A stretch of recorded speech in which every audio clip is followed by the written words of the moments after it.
fucking All right. made some sort of spiel. So you said to look up Panzer Dragoon Saga. Eh? Yeah. All right. Panzer. You've been waiting for this for so frickin' long. Panzer Dragoon Saga. Yeah. Sega Saturn complete. $999.99. Suck my dick. Your prediction was true. It's gonna fall short a penny. This is bullshit, boys. I cursed him. I am a god. I feel like this is one of those. I can't believe this. I think this is one of those things where the more it's like the more you want it, the less likely it's going to happen. I hate this. You know what's funny though? On Hangouts, I did say it's going to be off by a penny. I know you predicted this, you asshole.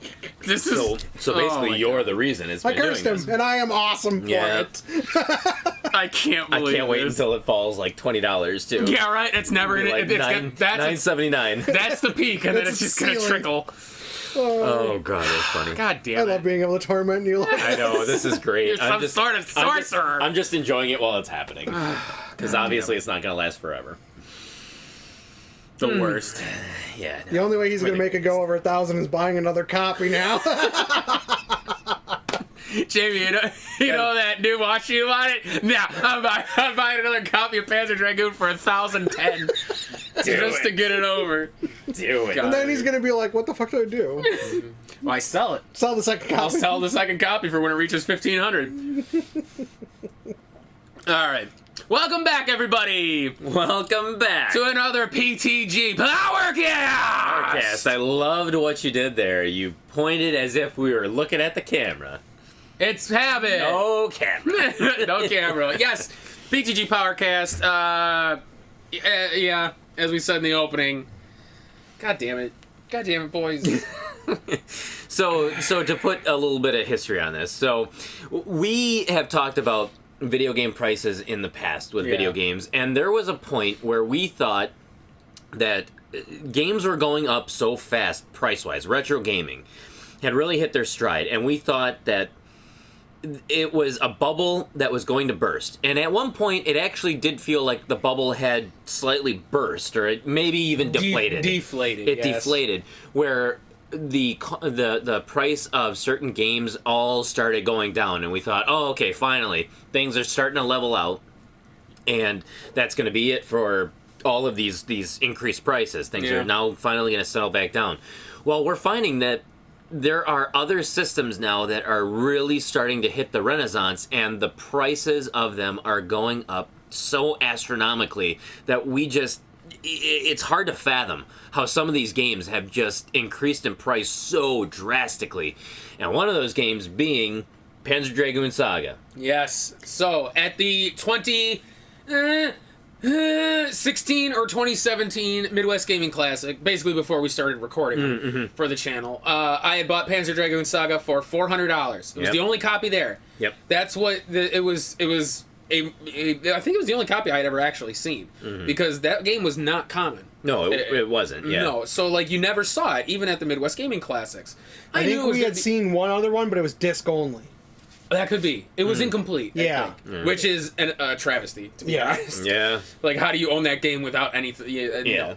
But I bought it for $400, and that was steep back then. Like, it felt high. Well, lo and behold, fast forward, 3 or 4 years later, it's basically doubled and then some in value. But the funny thing is, though, is that it feels like that game, it was $400 when you got it. Like, it was around that price. Yeah. And then after a year, like, it's been slowly climbing. Like, it got to $500, and then it got to $600, and this was over the course of like multiple years. Yeah. But then all of a sudden, it just was like, screw you, and it went from $600, and it's just jumped now to like over $900. Yeah. Over 900. And so It had to happen. Sorry. And so Andy is very excited at the prospect of him owning a game that is over $1,000. Yeah. And he still does not have the honor of having a game that's over $1,000. So It is 1 penny away. I was say we're recording this on July 4th. Happy 4th of July, boys. Happy 4th. July 4th of 2020. and I am 1 penny shy of owning a game that's worth $1,000.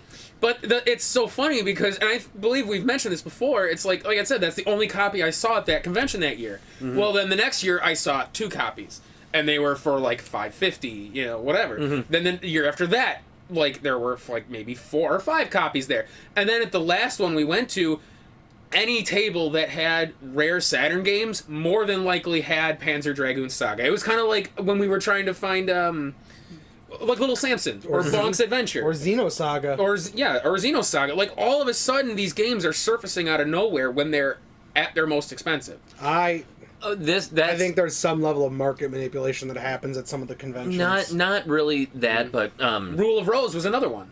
Yes, but that is actually, there's a reason for that, is that people knew that Panzer Dragoon Saga was a rare game, and they were holding on to it. And when the price gets high enough, that's when people are like, all right, it's hit that threshold, I gotta try and sell this now. And you get a lot of like-minded people doing that same thing. That's why you see more of them on the market now. Yeah. And you're probably going to see more on the market as the prices continue to rise, because it has finally hit that threshold for other people now who say, okay, once this game hits $1,000, then I'm going to sell my copy, and then you're going to start seeing additional copies. I suppose so. But, I don't know, $400 isn't... I suppose that's the whole idea of the risk-reward thing, because there could be a time, not that one ever would. And who's to say that they're not happy selling it at, $400 or something like that? Maybe. That was their moment. And some people are like, no, maybe this game is rarer than that. I think it's going to go up, so I'm just going to hold on to this in a bin at my house, and hey, sure enough, it went up another $100 or another couple $100. The other possibilities, too, is people cleaning out basements or stuff like that and finding, oh, I got all these old games, I don't want them, don't give a shit, and then just find some store to go secondhand sell them off, and all of a sudden there's a couple more copies of stuff they don't know the value of on the market. I suppose that's true. And because some of those stores won't be honest and just be like, oh, I'll give you the X amount for this box, and they're just like, whatever, I don't know what I have, I don't give a shit. That's true. I know a lot of sellers. I've seen that at rummage sales a lot. A lot of sellers, though, I would say are more honest than not. If you bring it to a hobby store or something, if you brought your copy to Coliseum, I'm sure they would be like, listen, this is worth a lot of money. Here's what I could give you, but I think you would do better selling this on your own. You would get more for it. Not that, I don't know that for a fact, but I'm assuming an honest seller would do something like that. Yeah. Well, here's the funny thing, and why I often I feel bad for the people who own video game stores, because if you go to a finite resource. Well, no, not just that. If you go to a store, and we'll take Panzer Dragoon Saga, and we'll say it's $1,000 for the game. They bring it to fuck off. It's not. I'll get there. They'll bring it to the store, and they'll say, I'm going to be honest with you, this is a $1,000 game. And they'll say, well, I will offer you $500 or $600. We'll say $600 for it. And they're like, well, no, you just told me it's $1,000, so give me $1,000 for it. It's like, no, that's not how it works. Right. You get $600, and if I sell this game for $1,000, that means that I get $400. Yeah.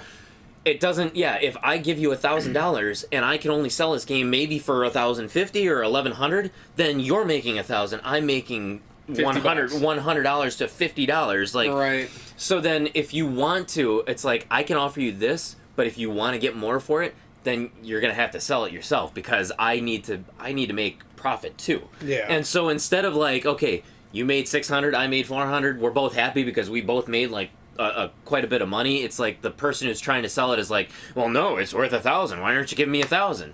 Because it doesn't work that way. Unfortunately, I don't know why, but for every good place you'll find that'll be honest about it, I guarantee you there's 2 or 3 sleazy ones. Oh, there might be. As much as we shit on GameStop, their system of trade-ins they're blunt and they're made upfront. sense. And they're upfront about all the shit. Yeah, and their trade-in values made sense in a business standpoint. Mm-hmm. A game that you bought for $60, you'll get maybe $5 on after the fact. Well, chances are at that point in time when you've sold that, the game's not worth $60 anymore. It's, first of all, pre-owned, so it's going to be cheaper. Yep. And chances are this might be a few years down the road when the game is already at $30. Yeah. If that. Mm-hmm. So it's like, really, it makes sense from a business standpoint why they gave you so little money for trade-ins when, you know, like you said, they have to make a profit. They need to survive. Mm-hmm. So that's, you're right. Honestly, price charting kind of fucks with people's heads a little bit. And honestly, I will cut GameStop some slack too, because people think, oh well, it's not all just about their used games. They can make money on the other games that they sell. They don't realize that when they're buying new games wholesale, like they're paying $55 or $50 for that game, so they're literally only making like $5 to $10 profit per game that they're selling. Like $45 per new game. Well, whatever it is, they're not making all that much money on new games. $15 per new game or something. They're not like making that. all that much money, which is why they push the used games, because that's where the money has always been for them. Yeah. Right.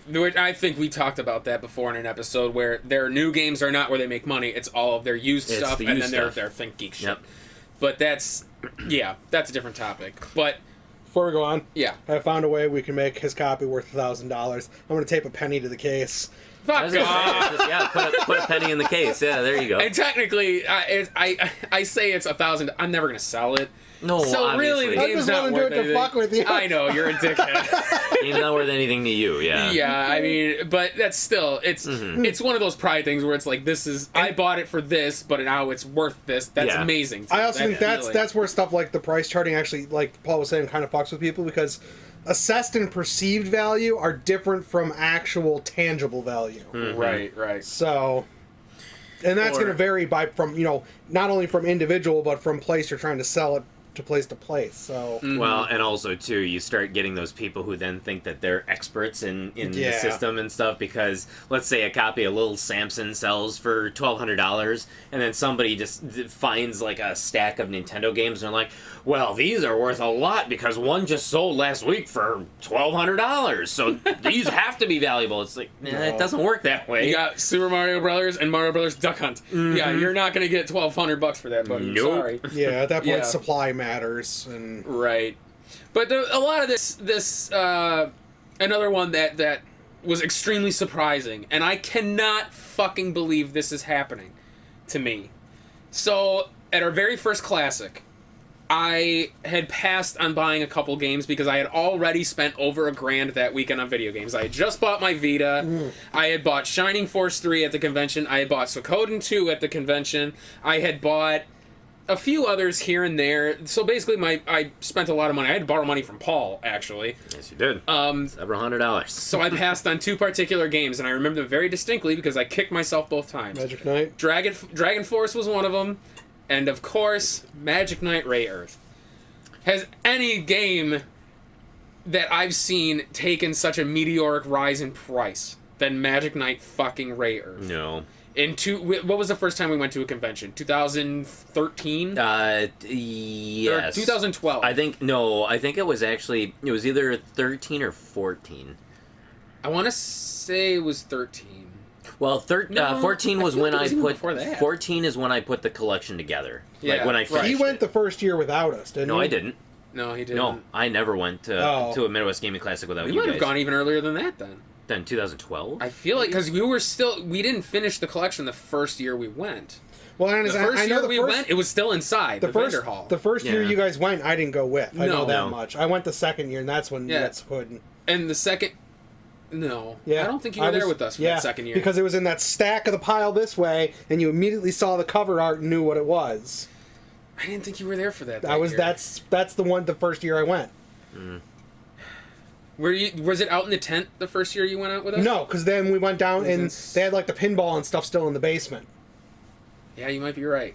So. And what year was that? Oh, that must have been 2012. Yeah, it must have been. Because 2014 was the year that it was out in that tent with all the rain, because I could not find... I was literally missing only 2 games, Kiwi Craze and Eliminator Boat Duel, and I could not find Eliminator Boat Duel, so we stopped at New Wave on the way back because I knew for a fact that game was going to be there. That's right. And then, it's because we were making fun of him the entire time, being like, watch, show up, he doesn't have it anymore. Right? You remember that? I remember that, yeah. But Magic Knight Ray Earth at the time was about $70. Dragon Force, I believe, was $50. Either way, I passed on these 2 games because I had already spent enough. Well, fast forward 8 years later. Actually, not even 8. A couple of classics ago, because obviously there wasn't a Midwest Gaming Classic this year, so it must have been last year. Yeah. The game was about $325.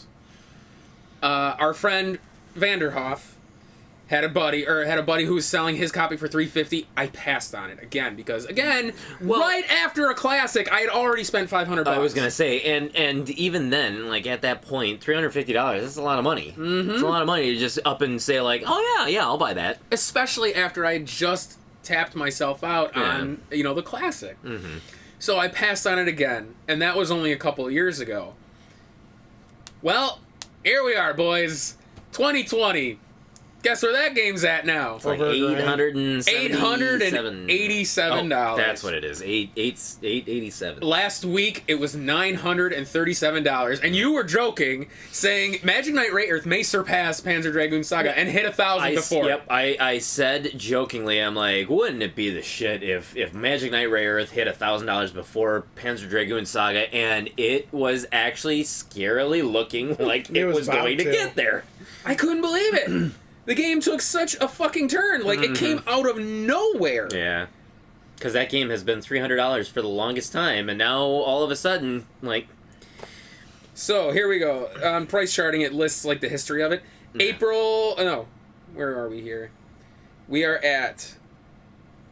It was $445 complete, November of 2019. It was how much? $455 complete. Oh, okay. So... It's literally doubled in, like, less than a year. April 2020, $500. Oh, wow. May 2020, $640. Oh, it's almost doubled literally in, like, 2 months. 2 months. June 2020, $937. How? This thing is making $300 jumps in a matter of months. Yeah, I don't understand it. It blows my mind. So I'm convinced that's a game I will probably never own. Yeah. And it kills me. Because that's one I've heard is a really good game. Oh, sure. And it's one of those things where we talk about looking back at a game and when to pull the trigger. I should have pulled the trigger at $350. Yeah, but hindsight's always 20/20, though. Of course. There's no way we could have known that this was going to happen. Otherwise, hell, at $200, like, I would have stocked up on every copy that I could have gotten. My eyes may need glasses, but my brown eye doesn't. Hindsight. Get it, boys? The brown eye sees 20/20. Fuck! You making fun of brown eyes? I have brown eyes. I have hazel eyes, so I got green and brown. I have green in mine as well. But mine are just straight brown. You're full of shit up to there, then. No, I'm That's really what not. Kevin's full of shit. You both are. You're both shit. All right. That's what I'm growing up. That's what my parents. You got brown eyes. It means you're full of shit up to here. That's clever. That's funny. But yes, so this whole price thing of Magic Knight Rayearth and Panzer Dragoon we've been following for a couple months now, and it kind of started to get us looking at prices of other things, which is kind of where this first segment's going to go. So Nintendo and Super Nintendo and Genesis, obviously those games have their bubble has kind of maintained. Mm-hmm. Like Little Samson's still about 1,300, I think now. Yeah. Flintstones at Dinosaur Peak, I think, is actually under 800. I think it's 770 something. It's been between 600 and 700 for the longest time. Most of those games are holding true. Oh yeah. So we've noticed in the past few years, all of a sudden, PS1, PS2 games are exploding in price exponentially. Like, and we can't figure out why. Like, we bought Rule of Rose for $250 just a few years ago. And I remember... and unfortunately, we were kind of complaining about the price because we did feel like that was a little bit more than what we should have paid for it. It should have been, I think it was like a $205 game at the time. So we had said like, no, $225 would have been like a fair price. I could see him trying to get like an extra 20 out of it, but he was charging $250, and he's like, hey, like that's a fair price. And I'm looking at at price charting. I'm like, that's not a fair price. No, not compared to what it's going for now. But it's just, that one has jumped too. Yeah, it's doubled since we bought it. It has. It's sitting at an even $500 complete. Mm-hmm. The loose discs are they're at $225. Yeah. So it's almost just disc only. What happened? Yeah. These games are all of a sudden just blowing Yeah, up. and you bought me Haunting Ground, and you paid $70 for it back then, and that was like one of the more expensive games on the PS2, and now that game is about $300. It's insane. It's a hair over 300. So it's like, what the hell happened to these games? It's almost like Nintendo and Super Nintendo for a while, they hit their stride where I think the people our age. Well, let me step back a little bit. Atari was the first system where games really started truly erupting in prices. Where what? No, keep going with your thought. I'll hit you later. Where great. Did something fall or go up? It went up. Oh, okay. Come on, with you here, something's always going up. Sick. I got you with that one. But anyways, Atari was the first system that really kind of hit that stride where people were collecting specifically Atari 2600 games. There was a lot of games where they were like maybe over $1,000, and it was because the collectors at that point, they were the people who grew up playing the Atari, and that's what they played, and so then they were at that age where they could start affording more and throwing more money at their hobby like that, so they did it. Well, then the next one to hit that stride was a Nintendo, obviously, where all of a sudden in like 2012, 2013, 2014, it really started hitting, like, things started going up meteorically, like Zombie Nation, which was like a $50, $60 game for the longest time. Then all of a sudden I remember seeing it was like $150, and I'm like, what the hell happened? Actually, that's why I wonder what it's at now.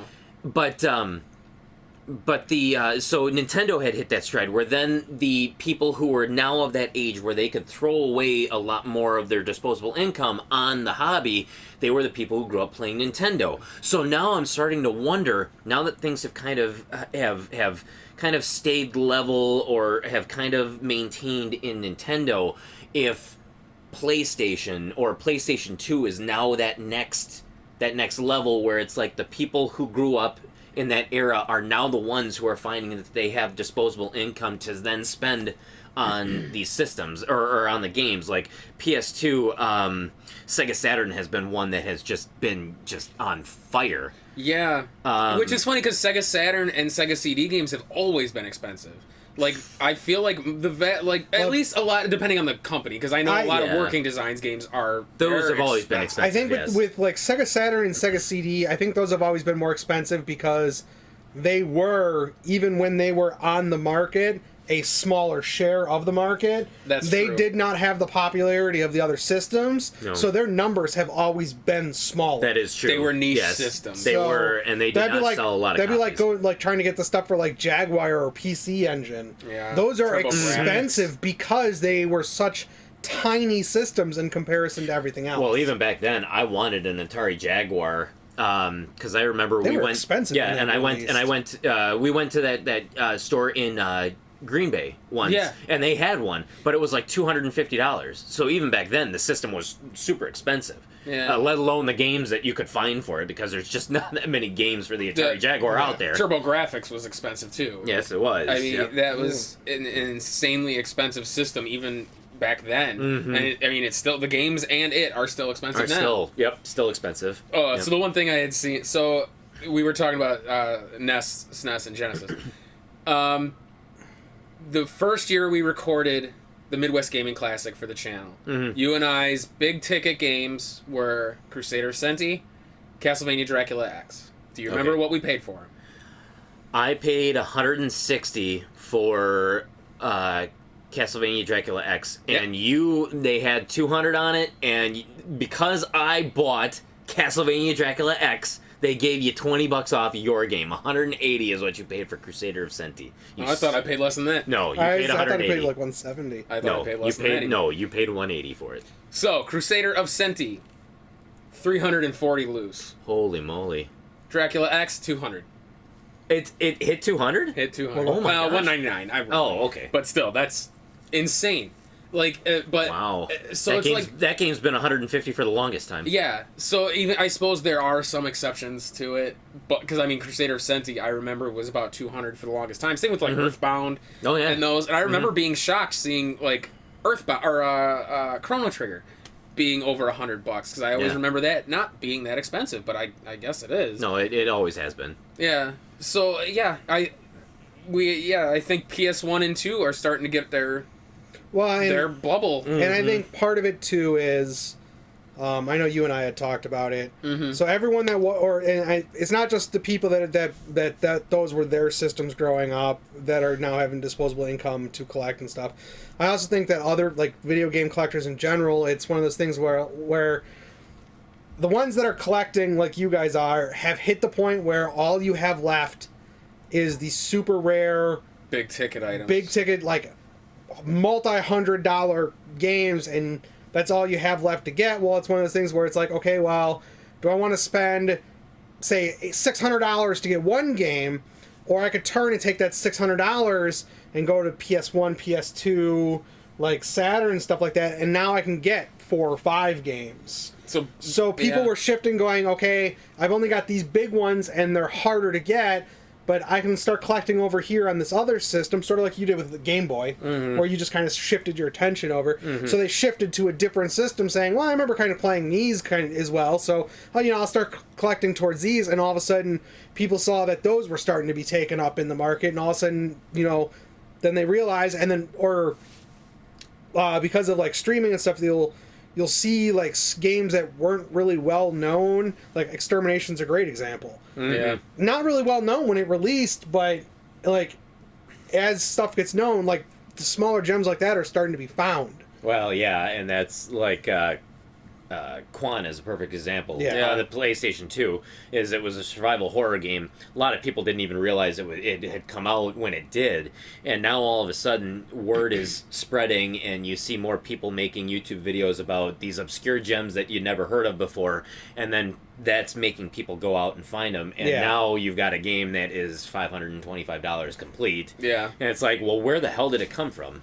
Yeah, speaking of Game Boy ones, if I were you, I'd jump on Amazing Tater before anything else happens to it at $273 or whatever. Well, that one has always been like it's been between $200 and $300 for the longest time. So, but now might be the time to pull that trigger, because I know if this is any indication, we might start seeing a rise in. I remember one of the big reasons you liked Game Boy is because you could go with $100 and get a good stack of games off your list. That's what I'm talking about. Where you could take the $600 and I can get multiple games over here or one game over here. It literally felt like the old times of like I could go to GameStop when they were still selling Nintendo games, and a lot of their games, like I would buy the 99 centers and 129 and go to those bins where they're all just loose and you can just. And I literally remember several times where I would walk in and I would spend $30, but I would come out with a stack of like 15 cartridges. Yeah. And it felt like that with the Game Boy, is that I could literally, and a lot of them, it's like people just have like the bins of loose Game Boy games, and sometimes there's gems in there. Yeah, and $2, $3 price tags. And yeah, but no, I'm scared when the word gets out and all of a sudden it's like the Game Boy just kind of erupts like, no, I felt like I was in this safe little zone where nobody knew about it. That's why like I'm happy we collected when we did, because even when I look at some like Dot Hack Part 4, Quarantine, I bought that at Coliseum Games for, I want to say it was about $90. Yeah, I remember it was in the case. Some guy's standing there looking at the case and he's like, $90? Who the fuck's gonna pay that for this? And Andy's over there like, oh, I'll buy it. Yeah, right here, buddy. It's like, right here, I'll take that. we looked at everybody who was working at the shop, and he's like, I'll take it. And I want to say now, Dot Hack Quarantine Complete, which is what I bought it for, $244. Wow. So it's like, I'm kind of in that same vein you are with the Nintendo, where it's like, I'm glad I collected the crap I did when I wanted to, because now, like I said, I have Pop Full Mail. For the Sega CD, I bought it for about $125. Well, that game's now $350. Here's the scary thing for my Game Boy stuff is Spud's Adventure. Mm-hmm. I bought that game like a little bit less than a year ago, and right now it's on price charting for $283. It's more than Amazing Tater. Yeah. Guess how much I paid for it? I don't know. $25. $102. So it's already doubled. It was already it was an expensive game. It was always Spud's Adventure and Amazing Tater, because I think Amazing Tater was actually the sequel to it. Mm-hmm. I've never even heard of those. Yeah, they're like puzzle games. It's kind of like Lolo. Yeah, it's called Puzzle Boy and Puzzle Boy 2 in Japan or something like that. Oh, yeah, but they just replaced them with Spuds. Yeah, they did. Okay. But yeah, I mean, it was always an expensive game, but I got it for $102, and I thought, yeah, that's probably the most expensive game I'll ever pay for the Game Boy. But it's $283 now. Like, oh god, the secret's out. People are collecting Game Boy. No. It makes me wonder when like Game Gear or something like that's going to get its attention. That's true, because I don't think Game Gear is really all that expensive. No, none of their stuff is. And Game Gear has some pretty fun games. Oh yeah, Game Gear was great. But the only thing different about it, though, is that with the Game Boy, you can play those, like, most Game Boys still work, but there are multiple different ways that you can play them. You can play them on the Super Nintendo, you can play them on the GameCube, you can play them on the Game Boy Advance. The original DS, you could play them. Yeah, you could play them on the original DS as well, too. With Game Gear, you can only play them on the Game Gear. Yeah, that's true. I don't think they made any kind of expansions where you could play it anywhere else, and no, because I don't. And the Game Gear system itself is not the most reliable. Well, it kills batteries like nothing. Well, no, I'm not even talking like that. I'm just talking cake. the Game Gear unit itself.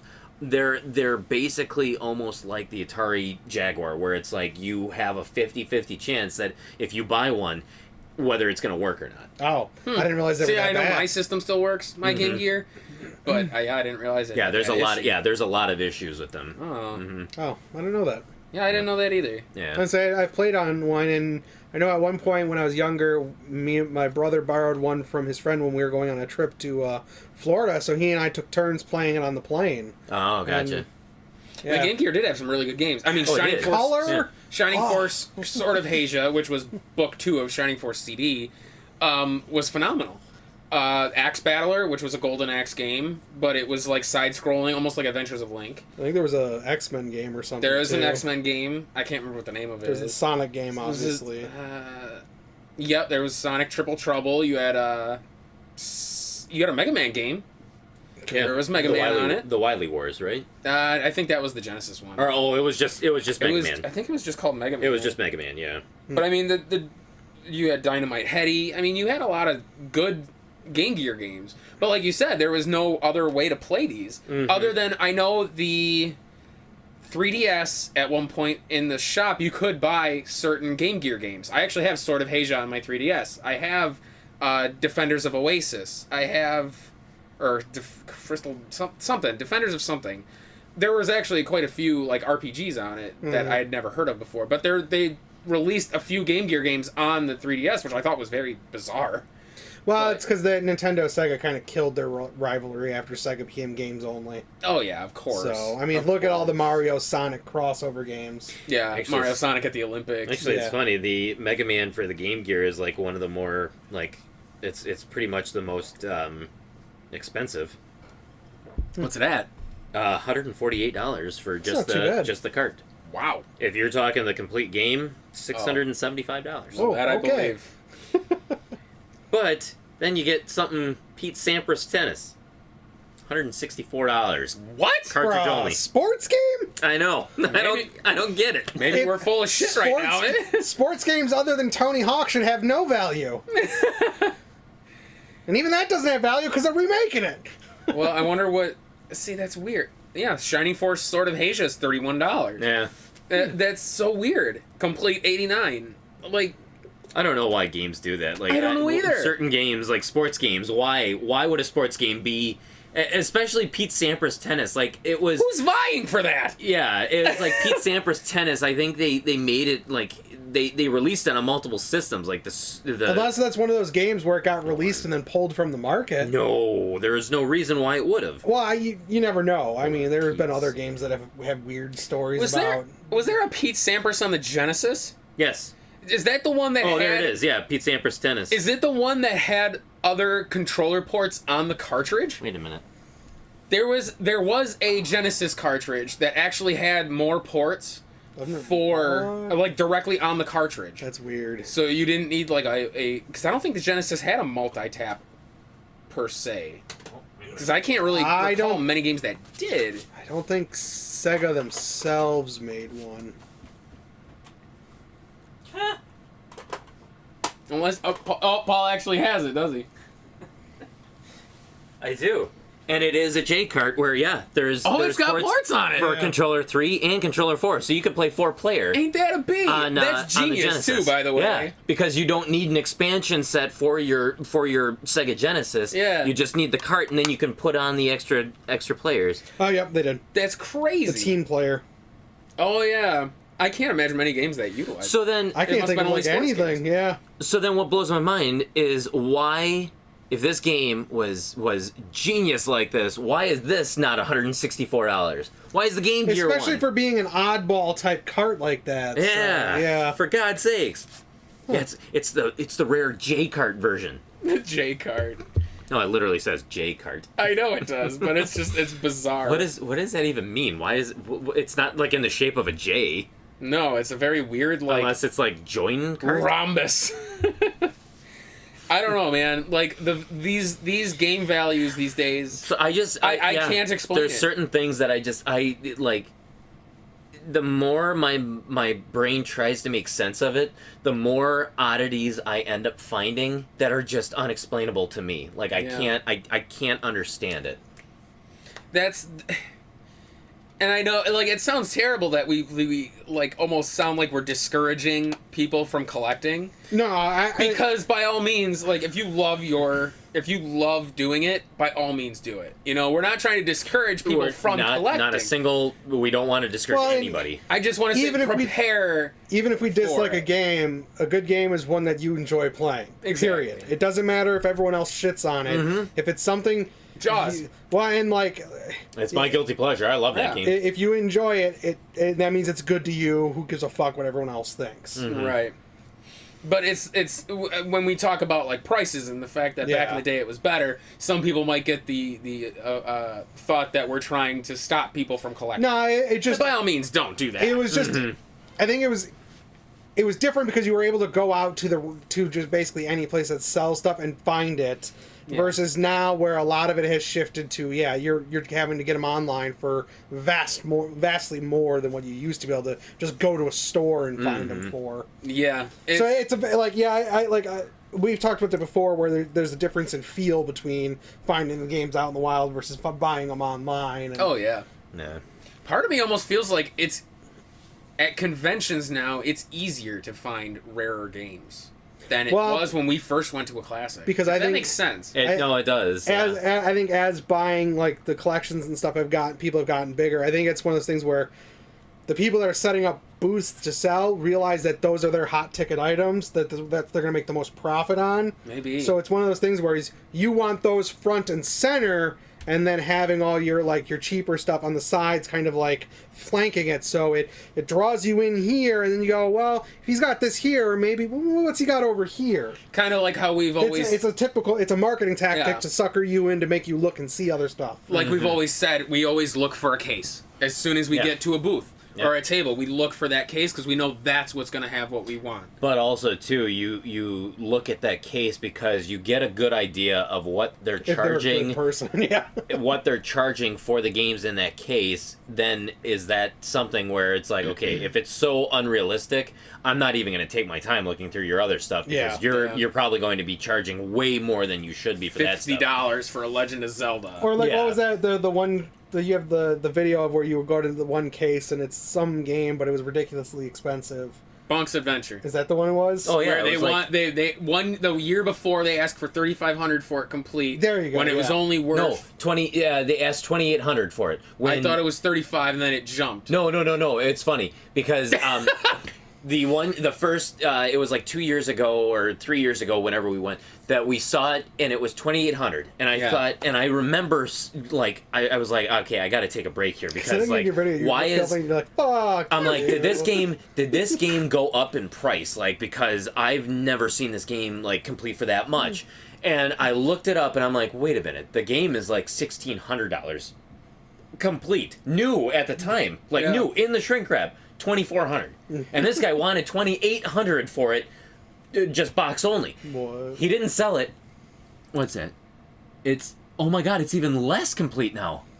Wow. Basically, the 2,800 he was asking is for a new copy now. Yeah. But it's funny because that year he had it for 2,800, and I'm like, there is no damn way that this guy is ever going to sell this game. And then the next year that we went, we saw expensive? It was $3,000. The same copy. It was the same copy for $3,000. I'm like, you didn't sell it for 28. Why would you come back here with it with 3,000?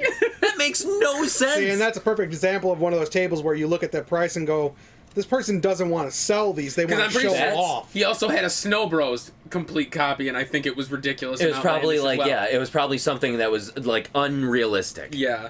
But yeah, so the funny thing is like, you have to be very careful because yes, those games are what's going to draw people in to see like, oh my god, what, like, it'll help you identify what game is rare or what games are expensive. But it can also hurt you because if those prices are too unrealistic, or the person knows, it's going to drive people away before they even see what other stuff you have. Because if I saw a whole case and I saw that, I literally would walk away saying, nope, it's not even in my best interest. It's a waste of my time. You could do. See, and it could also do it. It could work the opposite way because you could be like, that's absurd. So now I want to see what he's charging for other stuff. Well, it could, because there are people that'll do that. Because there's hate to bring up, what was that one store? Everything in the one case they're not selling. Oh, Video Game Exchange. So he had that one. Yeah, because they wouldn't sell. There was everything in that one case, and it was like Earthbound or something. And it had, oh no! They had Rob, it. I thought of the Power Glove they had. That it was the one store that we never were able to find again, basically, because we found like there was 2 complete copies of Earthbound. And, because we walked in there and it's in that one glass single case while all the other stuff was in the things, and we were looking, and then you asked him how much for it, and he's like, oh yeah, I'm not actually selling any of that stuff. Yeah, that's right. Yeah. It's like, okay, then why do you have it on display? Get it out. Yeah. This is a store, not a display museum. Well, that's the same thing where with Video Game Exchange they did that too. Where I asked him one time about Stack Up. That's what it was. Stack Up because it was complete, and I needed the pieces in order to use them with Rob because I think even at the time I had Rob. Yeah. I just didn't have Stack Up, and I was like, yeah, how much do you have on the on Stack Up? He's like, it's not really for sale because I mean, or if I get rid of it, I'm never gonna be able to find one again. It's a hard game to find with all the pieces, and if I sell it, I'm probably never gonna find another copy again. So yeah, it's not really for sale. And I'm like, then don't put it right front and center in a case. Yeah. So you got and those are the type of people where it's like at this point you're not trying to sell stuff, you're trying to show off. Yeah. And at that point, just go away. Take pictures and put them online. Yep. Pretty much. But yeah, honestly, it's if you do want to collect, don't. I recommend it if you like it. I mean, if you really enjoy it, I would say it behooves you to do your research. Yes. Don't collect blind. Make sure you research and see if it is maybe something that you want to do because I mean. You need resources. Yeah. It's not a hobby that you're just going to pick up and think you're going to complete blindly. The other thing is you can't just grab any random game and be like, oh, this one will have value at some point. No. Because not all speculator bubble. Not all games are created equal in that regard. Not everything is going to have value. Some of them become worth way less, way quicker. And actually, too, there's a perfect example of that is, and I got to pull it up it's for the PlayStation 2. There's one that it seemed like it came out of nowhere because you have the tracking history because I think you look at through their website and I use their app which doesn't have the Blood Will Tell. I know that one for the PS2. Never heard of that. I had never heard of it either. If it's the one I'm thinking of, it's a samurai game where he gets dismembered and you go around, you have to kill the demons and get your body parts back. So you start off you don't have your eyes, so everything's in black and white, and as you get them, it gets color. And I've never heard of this game, but it sounds cool. Really up until literally a couple months ago, I had never heard of this game. Well, guess what? Loose price is $158 and complete price $368. How have I never heard of a PlayStation 2 game that's over $300? My God, yeah. Where did it come from? So it's I'm curious as to when that price it's the exact game I'm thinking of. I'm thinking that game was one of those where it's basically where people didn't realize that the game existed, and then all of a sudden it's like everybody found out that game existed, and now it's just erupted in price. That was Sega? It was Sega. Yeah. Oh my god. And again, and it's actually how would I not have known I played that? through it. I beat that game. How the hell did I? Yeah. You beat it? Yeah. Do you have it? No. Oh. A buddy of mine did. Oh. Well, I can tell you, January really cool. of this year, it was 178 complete. Okay. Wow. Yep. Wait, 178 complete. Complete. So it's doubled since January. It's doubled since January. Look up last year though. Like, was it in the $100 range? Let me see. Or was it like 50 or 60?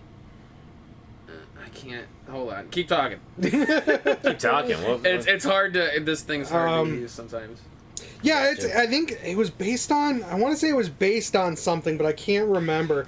But yeah, like it was one of those games. When he showed it to me, I had never heard of it, and then like I played through it, beat it, and it was really unique. And like I was saying, yeah, you lose your body parts to like a demon or something like that. And as you're going through the game, you get your pieces back. So like I said, yeah, you start out without your eyes, so everything's in black and white. You get your eyes, it goes to color. Oh, that's cool. So he doesn't have his like hands at first. I think he only has like these sword blades in his arm. Nice. So it's really weird. The last time it was around $100 was August of 2017.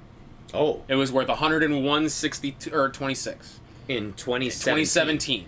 That was the last time it was ever around $100. Did it complete? Oh, so it's gone up since then. It's gone. I just don't know how I've never noticed it before. Yeah, then it's just been on a slow uptake, except for the past. And that's actually that one's few months. That's a great example of like what I was saying, where like people are starting to find these new like gems on that people have never heard of on PS2 and stuff like that. And that's because that is. In my opinion, that's what collecting's all about, is finding out these gems that they got passed over that either got passed over or because they just weren't able to be advertised or something bigger came out at the same time and overshadowed them. That's because like anytime like a Final Fantasy would come out, anything else that released in that month, basically you never heard shit about. I think that's why a lot of like well, I mean, obviously the fact that Rule of Rose was pulled from the market definitely doesn't help its case, but that came out at around the same time that the PS3 launched. Yeah. And so obviously it was overshadowed by the PS3, so therefore it did not have as long of a shelf life as the average game did, so therefore that's why that price is reflective of it. Well, you can kind of go back even too to like Little Samson. Yeah. Because didn't Super Nintendo come out, what was that, 94? No. When was Super Nintendo? Super Nintendo technically came out in the United States around like 1991. Was it really that early? It was that early. Jeez, it didn't feel like it. No, I know it didn't. Because I didn't get one until 1993. Yeah. But Little Samson came out around 1992. I don't know what month it actually came out, but basically if you had... I knew it was around about the time Super Nintendo If you had the Super Nintendo coming out in late 1991, and then Little Samson coming out in 1992, obviously that was going to be overshadowed. Right, and which is why a lot of people don't really know about Little Samson. And unfortunately, it was produced and developed by Taito, who was a great company for developing games, but obviously they were no Capcom and no Konami, so they did not have the budgetary ability to basically market their games. Yeah, they were like the second tier of like the best Nintendo brand, like company. So Kuon is a good example too. In January this year was $320 complete in box. Yeah. Or complete. So now, obviously, you fast forward to now, and it's $520. So it's jumped $200 in the past 6 months. Yeah. It's like all of these PlayStation games are just. It's.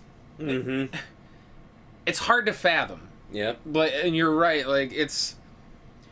I don't know. Even like I said, Nintendo's been kind of sitting still for the longest time, and I don't know. It's a weird. It's fickle. Like we're hitting another blow up of a bubble, and we're trying to figure out why. Yep. Maybe somebody else does. And I'm just I'm wondering if the bubble will deflate or will or it will burst and these prices will start falling again. So then people can actually buy the games that they want. Yeah. So. Well, And that's the thing. It's like, is it going to inflate for PS1 and PS2 to a point where Nintendo is going to start falling? But I don't think it will. No, I don't. I think so. They're going to start blowing each other back up. Nah, maybe. You want to know why you never heard of Blood Will Tell? Why? You know what else released that September? What? Fire Red and Leaf Green. Oh, interesting. But that's a different system. Yeah. I don't Silent Hill 4 came out. Nobody cared about Silent Hill 4. Quite a few people did. Digimon Rumble Arena 2 was pretty big. Oh, nobody. I've never heard of that. Now you're just being facetious. There was an EverQuest game, which EverQuest was kind of huge. Advanced Guardian Heroes. That wasn't that big. Fable. Fable did it. Shit, it was Fable. It was definitely Fable. Because honestly, that was huge. Fable, and the marketing behind it was ginormous. Final Fantasy 11. Outside Japan, not so much. Second Sight. Nah, Second Sight wasn't that big. Katamari Damacy. I honestly think it was Shadow Hearts Covenant. It was Fable. Yeah, because a lot of the games you're naming are like, even like Shadow Hearts Covenant was kind of niche. Armored Core Nexus was another big one. Yeah, I would say so that was pretty big. But Mortal Kombat Deception. Well, that's now we're hitting October, so yeah. I think you're right though. But still, it's Fable. Fable knocked it out because I remember the Fable advertising for Fable. That was hyped as fuck. It was a lot of hype surrounding that one. So disappointing. Yeah, of course it was. So yeah, games like that got buried. Yeah. Because you could plant a tree or plant a seed, and 50 years from now, it'd be a whole tree. Can't do that shit. What an idiot. Empty promises. My God, man. God bless Peter Molyneux. And he didn't do it just once, he did it twice. He did it a lot. Because they said Fable 2 is supposed to be all this shit in it too, and it's like, well, sorry. Nope. That's why he's kind of the laughing stock of like the video game makers and stuff like that. Everybody hates Peter Molyneux. Don't pull a Molyneux. No. God. Ambitious, but didn't have the technology to deliver. No, honestly, even Mass Effect didn't have the technology to deliver on what they wanted to. Yeah. They had, and God bless them for having the intentions of wanting to immerse a player into that kind of an environment, but sorry, dude. Like, nope. There does come a point in the gaming universe where the gaming fandom where you have to deliver something better than what you did. Yeah. I mean, Fable was good. I won't lie. Fable was okay. Yeah. Could you do everything he said? Absolutely not. Of course, super fun. But it was still. But that one, like, it definitely overshadowed a lot of stuff. So now there's gonna be other games too. So people found that one, and now all of a sudden they're like, well, what else did I miss? Right. Like Nightmare Creatures is another good example. Not really. Like, I knew I didn't miss that one. I played it as a kid, which is why I was looking for it. Yeah, honestly, I don't know many people who know of that one. Oh. I mean, like the Legacy of Kain series. People didn't know about the first one. Soul Reaver came out, and all of a sudden it's like, okay, but this is part 2 of the story, and most people didn't realize that. I remember Soul Reaver actually got a lot of attention. Yeah. I remember seeing a lot of like the full page ads in magazines and comic books, for Soul Reaver, and I was like, oh, this looks fucking cool as shit. And I never got it growing up, but I remember seeing it all the time, and I never remembered the first one at all. Yeah, no one did. No. I mean, I did, but... But, I mean, they've done that to a lot of things here. Persona 2, I never realized there was a Persona Revelations here. Yeah. Like, because even Star Ocean we get that a lot. We get the Shaft. We'll get the second game in a series as opposed to the first, you know. I'll never understand that because then, like, Japan doesn't, like, back then, Japan didn't want to give RPGs to Western audiences because they said, nah, Western audiences don't like RPGs. It's because they kept getting the story, like, in the middle of it. Yeah. Of course you're not going to be drawn to the story because something came before it that you're not passing on. Like, okay. Yeah, it's very odd. Yeah, and just, like I said now, like, what else is going to start scaling because you start examining the library for what actually is there versus what was shoved in your face. Mm-hmm. So, these random games that... Yeah, they're only going for like $60, $70 right now. They're going to start jumping in price as soon as people start realizing, well, shit, this is good. Mm-hmm.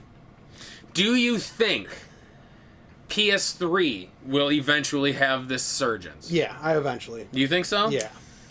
It'll be a while. I don't think it will be I don't know. As extensive as it is with these older systems, but there will be certain titles that'll be like, okay, I want that for my collection. I want this for my collection. rather than, well, I'm going to collect the entire PS3 library. It's going to be specific targeted titles. But the problem lies here now. And we kind of talked about this in the There's Nothing Left to Collect episode. The PS3 and that era, like PS3, Xbox 360, came at a time now where we had internet, like a stable internet connectivity. Yeah. Like you could buy the games online. Is it even possible now to collect an entire PS3 library when a lot of those games are purely digital? Mm-hmm. How you can't buy those games anymore. Oh, any of the ones that were digital only. Do you still consider those part of a PS3 collection? Because technically it's a PS3 game. How would you go about collecting it if you literally can't? Well, I don't. So there now aren't as many like that were released in the digital only as you think there were. There's quite a bit. Well, I can think of a few off the top of my head. Like what? Vandal Hearts. I can't remember what the actual title of it is, but there was a Vandal Hearts game that was purely digital. Outland was only digital. There was... I don't think those are considered AAA like release ones though. But whether it's AAA or not, it's still part of the PS3 library. Well, there's going to have to be a point where you say what you include in that, because and it's like the Nintendo, like. Yeah. I don't consider the Saturn games or those Tunisian games the how many people don't consider that one Flintstones game part of the Dinosaur Peak because it was released blockbuster only. Right. So there might be a point where you start splitting hairs of, well, does this get counted because it was only this way, or this one was only this way? Right. So that sort of splitting hair has been going the entire time. It's always been going that way. It's part of collecting. So you could say that if a whole collection of PS3 games would be only the physically produced discs that you can get as like a game. Another example, like his Star Wars figures. Right. There are certain released ones that are of far more value than some of the other ones. So people will just be like, well, these ones are considered collectibles. These other ones, not so much. Don't give a shit about these other ones. Yeah. Which is why I don't buy that with Flintstone Surprise at Dinosaur Peak being a blockbuster exclusive. That was just one of those ones I could think of as an example. Right. But I'm saying this is kind of how like that mindset to me doesn't make sense with people who don't include it. Because you look at, like you said, your Star Wars figures. Or let's go to pop figures. There are some that are store specific. Well, guess what? You can still get them. Like, they're still licensed. Just like Flintstone Surprise at Dinosaur Peak was still a licensed Nintendo game. Yeah. So it should be part of the collection. Yeah. No, I know. And so, but he's also defined his Paul's collection is Nintendo licensed games. Right. So technically, he doesn't have a. If you're going to go Nintendo collection, you need that qualifier. You would need Tengen games. Then you would need all these Bible Tree games. You would need any non-licensed games because they're not Nintendo licensed collection games. So now he's already splitting hairs. Games. So, but they're Nintendo games. Yeah. So there's always that sort of the little caveats you could put onto it that people are going to squabble over what you can consider, but that's collecting in general. I don't care what you're collecting. Oh yeah. There are people that don't collect certain carts because they don't have the right number of screws in the back, which I find stupid. Yeah, the whole idea of the 5 versus 3, 5, which is dumb.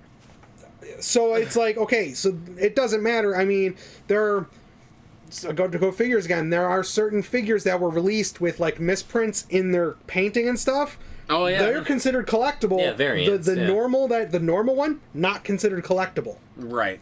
The mistake is more valuable than the actual. Yeah, so there's always gonna be something like that where when you start getting into the weeds of it, it just becomes ridiculous. Mm-hmm. Yeah, so you really have to put in the parameters before. Hell, comic books. Do you consider variant covers to be part of a collection? Like, what do you mean part of a collection? So, like, say you're collecting like an entire X-Men run, and you have the standard issue cover part of the collection. Do you consider all the other any variant that comes with that issue, like of covers for that issue? No. Is that part of the collection? No, to me, as long as you have one cover, that fulfills your your obligation to that particular issue. And then there's the people who would argue that the variants must be required to consider it a complete collection. If you want to get the variant covers, those are bonuses. Optional, yeah. Those are optional. That's the way I view it too. And if somebody who because obviously I'm a big fan of Juggernaut, so if there's ever any like cover where Juggernaut's on the cover, obviously I'll get every cover that I can, because that I have said that if there is like a perfect example would be like they did a Juggernaut one-shot that was called X-Men Black Juggernaut, where they also had multiple covers, and so because I specifically collect Juggernaut stories and Juggernaut covers, you went and got all the different covers? I got every different variant cover that I could get for that one, because that fulfilled that piece of my collection. And that's why collecting is such a weird thing. But because really is. its individual preference is going to shape what you consider complete or not. Right. Exactly. So, and like, I mean, I guarantee you there are people that would yell at Paul, his collection's like, not it's complete not a because complete those collection. games don't have boxes. Yeah. Right. Or I don't have the Tengen games. It's like, so no, there's I don't always going to be consider that. someone being an asshole. Which is why there's always some form of gatekeeping, and it doesn't matter. It doesn't matter what you're doing; it's going to happen. Yeah. Right. You're going to have. We've always which done is why, that. like we say, if you want to collect, but make sure you know what you're getting into. Yeah, and stick to your convictions. Yeah. Stick to your convictions, but Yes. also collect what you want. If it is your desire, Not necessarily because it's popular. yes, but That's also, where people also but get into also a rut. too, like if you want to collect to try to get all of it, then go for broke. Do what makes you happy. But if you are collecting solely for the fact of just collecting whatever you can get your hands on, I mean, just know that you're kind of getting into a very precarious situation. Almost becomes an obsession. Well, and then I was actually that brings up a good question. Is like, so at what point does collecting go beyond being collecting and become hoarding? Well, that is true. I mean, it's Because someone could argue collecting pop figures is considered hoarding because, there are a billion of those fucking things. But there's also a fine line between, like, basically what's considered okay and what's not considered okay. It's Right. that acceptable variance that people start looking at. So, like, what makes you go over the line all of a sudden? What makes one thing not that? That's a tricky question. That is. I don't That think it can be is, defined. That's the problem. I think when it starts to affect your health, you have you're hoarding at that point. or basically when it basically takes over your life to where it affects other aspects of your life, where now you're spending the money trying to get everything, but you're not paying your rent. But now you're wondering, how am I going to afford my rent, when the money should have gone towards your rent or whatever bills you have first before you start spending it on extra stuff. Yeah. Then that's when it becomes either in an situations obsession like that or where it's clearly clear. it has now become an unhealthy addiction. At first, I was going to say, well, I would think it would, like, collecting is detrimental when you're collecting things that have no value. But who's to say what's value? Exactly. There's value no one is so that hard can to say, define, yeah, because- something valuable to me is not valuable to you. Correct. You couldn't give less of a shit if you had a Panzer Dragoon Saga. I do. It's worth what I mean. You probably would. Yeah, I would appreciate that. Yeah, but there are some I know it's people- not $1,000, but I still appreciate it. I mean, but there are some people that like my RPG collection. There are some people It's I not gonna do guarantee anything for would them. not care. Yeah, But I have quite a survival horror collection. Yeah. But nobody would probably care about that. So it's that was my initial reaction, was when you're collecting basically just trash. But again, beauty's in the eye of the beholder. If it's valuable to you, it has value. Yeah. Which is why, like, the Hoarders show, I think, kind of defines what it would be, is when it starts to affect health of you and or other things. Mm-hmm. Yeah. So, but I mean, that's a really good question. Yeah. Well, because what could be totally acceptable for you? Like, someone could look at Paul's collection and be like, that he's got a problem. Yeah. Oh yeah. I view people that do it with sports memorabilia all the fucking time because I don't understand the value in it. But this, like, I can play these. I can't do anything with sports memorabilia. No, because it's gonna be a Sandlot situation signed by some guy named Babe Ruth. that just sits in a glass box. Ruth, baby Ruth. I'm at least glad you know that reference. Of course I do. Of course I do. Babe Ruth. Babe Ruth. Ah. And then they find out the neighbor's awesome, and he gives them the entire team ball. I was just thinking, what's his face? Sloth from Goonies. The rest of the 1927 Yankees. Yep. Have you seen Sandlot? He's never seen I saw it when I was very young. It was when James Earl Jones was the neighbor. Everyone thought he was some weird killer. I have not watched that movie since I was a child. So. Mr. Myrtle. There we go. Yep. Yeah. Old Man Myrtle. Cool story, boys. It is. It's a good story. That's what this is all about. Tangents. Exactly. Fuck you. Tangents and reminiscing. Reminiscing, man. That's, I don't know. collecting's become very, very different since we've done it. It's a different landscape, and I've said this before, and a lot of my I've been frustrated with it, and I think with any hobby, when you start getting frustrated and you start seeing yourself frustrated, you almost have to take a step back from it, which is, I think I've done that because I do not collect as fast and frequently as I used to, and hence why my comic book collection has gotten bigger, because I've decided to focus on something else. Still collecting. Still got an issue. But no, this is an intervention now. Because Paul. I think people certain people will be more predisposed to just wanting to collect something. But video games used to be such a niche market for anything, and I'm not even just talking nerd culture. Yeah, I'm not even just talking a genre of video game. I mean, video games all used to be a niche market where it just felt like you were you didn't really brag that you collected video games. You just kind of did it, and you kind of hit it, and you would just play your games and go about your business.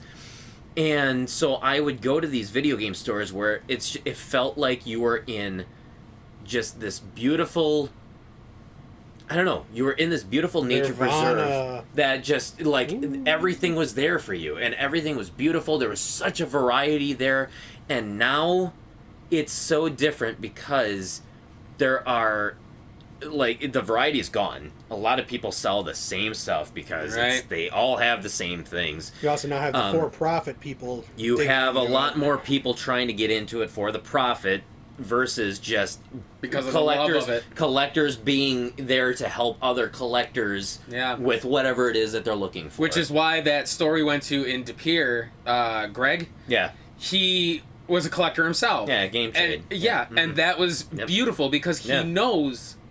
He knows his shit, and he knows the feeling, so he treats everybody fairly when it comes to that. He's not, like you said, somebody who's just doing it for profit, who really doesn't know anything about games. Yeah. And you said, nerd culture, back when we were kids, you didn't, or even when we were teens, even high school era. You never went on a date and said, "Oh yeah, I like video games." She would usually be like, "Nope, that's something you just I was blatant about mine. I didn't give a shit. I was like, comic books in the cafeteria. Oh no. To me, I was like, no, you don't put those two together. Right. I don't bring games, and I don't bring comic books or whatever to school. No. I was definitely an oddball because I still remember, there was always Kevin's. I still remember the first time that I had a kind of a more serious relationship. I had all of my Star Wars figures that used to hang on my wall in my room like wallpaper, and I loved looking at it. I was it felt so good. And literally you son of a That's what he did. but the first time that I had But the first time I had a serious relationship, the first thing I did was I literally pulled them all down and I boxed them up because I'm like, I'm not letting her in on this. No, because she's gonna look at me she's gonna look at me like you betrayed yourself. You have a problem. I'm out of here. I think I remember because I remember your old bedroom used to have. It was lined. It was just lined. And then all of a sudden, it was gone. And that was about the time your first relation. It was, because back then, that was something to be frowned upon. And it was the same thing with video games, where it's just I have a couple, or I had some video games, but it's I'm not gonna show you my collection, or I'm not gonna talk about video games nonstop. It's nope, I like doing it. That. I don't either. Well, it's funny because even as something stupid as glasses. Bear with me. So growing up, obviously, I had glasses in the 6th. Yeah, I got glasses in the 6th grade. Yeah, people made fun of you for wearing glasses. Well, when I started dating again, I started sexy, didn't they? Well, it was basically right after high school. I learned glasses define my face. I need glasses because I wore contacts for a month and I hated it. The way my face is shaped without glasses. My face looks very round if I shave. Yeah, glasses for some reason frame my face the right way. But it's I remember getting made fun of all through high school for wearing glasses, even though a lot of kids did, but that was something people made fun of. But I feel you hung out with shitty people. I didn't hang out with anybody because I didn't have many friends in high school. Thanks, guys. Thanks for stepping the fuck up. Thanks. No. I told you, shitty people. That's funny. No, but when I started dating again, it was almost, well, it wasn't almost, it was a turnoff to see like these women posting pictures with fake glasses on. Oh yeah, and it annoyed me. Yeah, because I'm like, when did wearing glasses become a thing? A cool thing. Yeah, when did this become cool? Because it wasn't like I had the thick glasses too, the thick frames. I remember always wanting wireframe glasses growing up, and my parents refused to buy me wireframe glasses. You're gonna break them. I had those stupid, like, it was like the marbled color, like black and some other color. He had BCGs for all the military people out there. They were terrible, and I hated them. You guys don't understand that at all. I don't care. I don't care.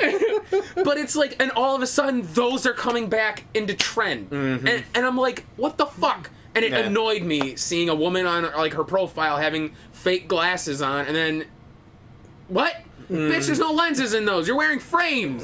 Like, and like now collecting, like, nerd culture is a thing. Yeah. And I mean, I suppose technically it's quote unquote progress in the right direction, socially speaking. You know, nerd culture. I mean, the acceptance of people liking what they like is definitely a good thing.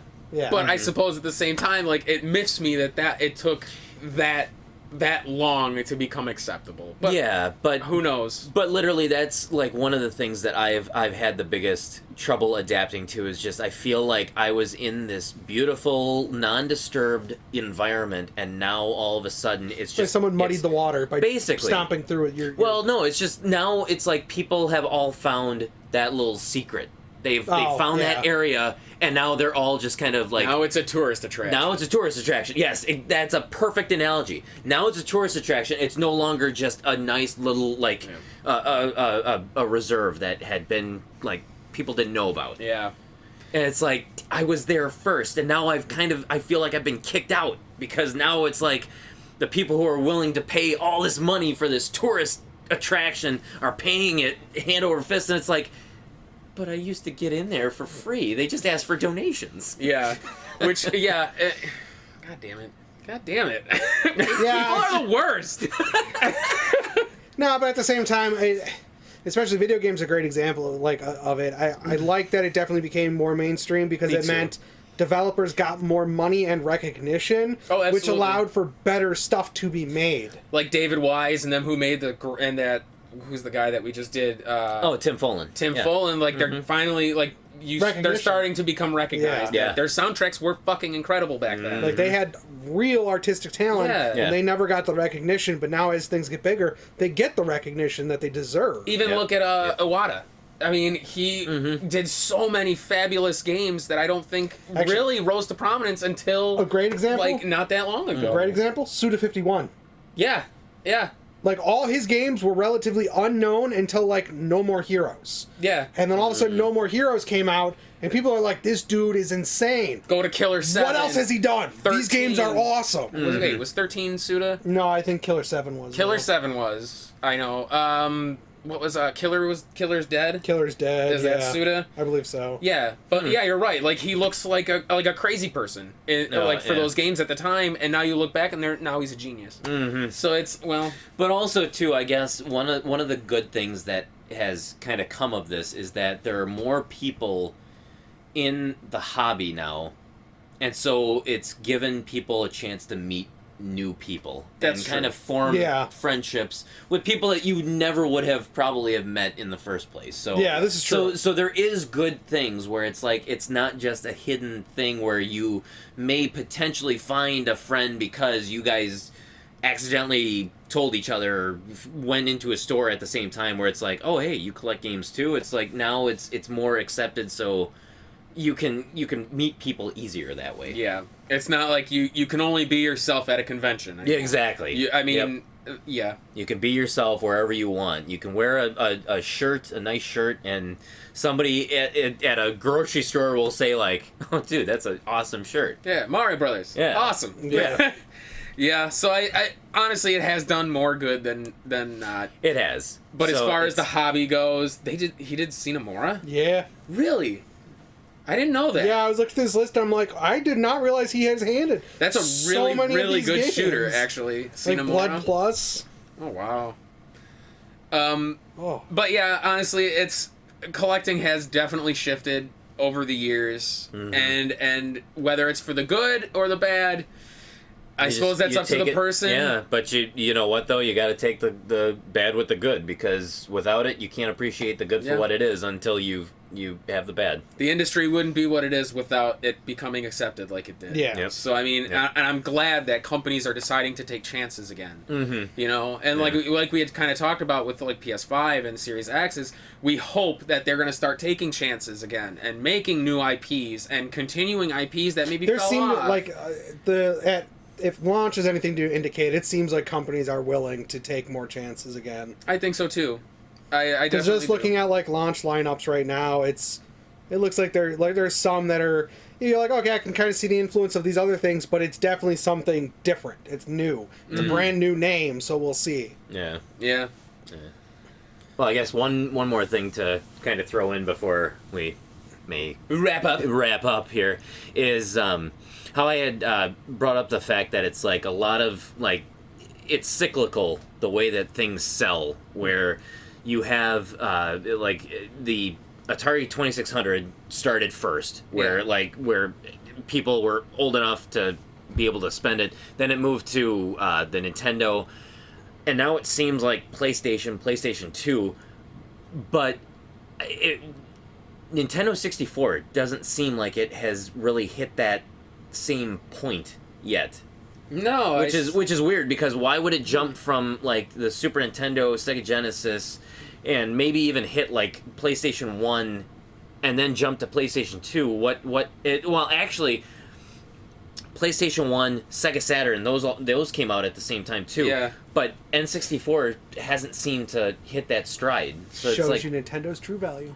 I don't know. Well, honestly, I don't know about that. One of my thoughts sarcastic. about it is because, but I kind of contradict myself, because it's like N64. I don't think it was as defining for gaming as a whole. I don't think so either. It was for certain games, like certain franchises, like Zelda, obviously Ocarina of Time and Majora's Mask, and Majora's Mask were monumental for the Zelda franchise. Mario 64 was a monumental landmark title for that series. But other than those, like N64, even growing up personally, I didn't have as many games for it because I didn't think it was that good. But a lot of people hold fond ass memories for the N64, like GoldenEye. It's usually Perfect Dark. It's usually the multiplayer based games, and everything else just kind of meh. Smash Brothers, Mario Party.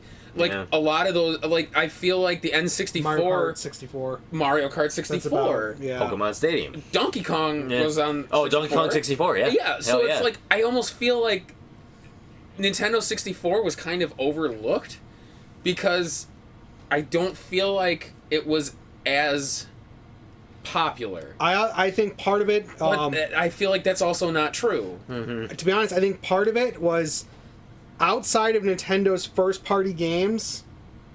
That system doesn't have squat. No. I mean, whereas really good Jet point. Force, Gemini, Marines, Arden Chronicles. Whereas if you jumped over to PlayStation, jump over to PlayStation, and you go outside of Sony's direct, like the Sony Enterprises ones, there are a ton of games. It's where all the Square Enix games were. You got Silicon Knights, you got Crystal Dynamics, you got...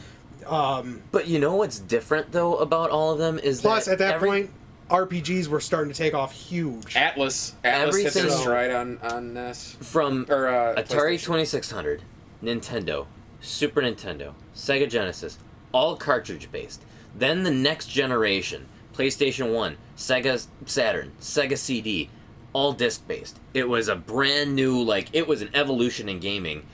Nintendo decided to go with cart-based for N64. So maybe that ended up kind of stunting the growth then. And that's actually part of the reason certain games didn't release on N64 was because it would it would need so many carts, because one single CD held I can't remember, a ridiculous amount compared to an equivalent cart. Well, wasn't there an ad for Final Fantasy VII on the N64? Yeah, well, in comic books that said I remember seeing the ad where it's if it came out for the if it was cartridge based, it would cost like $1,200 or something like that. It was like 7 or 8 cartridges, right? Yeah, something like that. Mm-hmm. I think I remember you telling me that when it'd we be first 8 carts. Yeah, it'd be 8 carts and retail for $1,200 or something like that. Yeah, because that was back at a time. Obviously, you couldn't just download a DLC at that time. That wasn't a thing. Nope. So yeah, honestly, maybe that's why. So maybe it was more of like an extension of Super Nintendo at that point because of the fact that it was all cartridge based when everything was already going to CD, and from that point, honestly, from the PlayStation 1 and Sega Saturn, it never went back to cartridge based. No, it never did. It was other always than Switch now. Yeah, well, and cartridges. even that, I wouldn't even call them cartridge. I would call them more like There's almost cards. like memory cards. Yeah, well, it's basically what they are. It's basically a memory SD card. Yeah, they're SD cards. But still, it's not really cartridge based. Right. And so maybe that's why it's just N64 has never really just had a surge. Is because of that. That's because that's a good point. I mean, because you're right. Like, for all intents and purposes, N64 had some of the most... I mean, it did have landmark titles for gaming in general. Mm-hmm. Like I said, Mario 64, whether we like it or not, was a landmark title in gaming. Ocarina of Time is the defining Zelda game of all time. If I that may be arguable, but honestly... I would say it's probably the most popular, but I would think...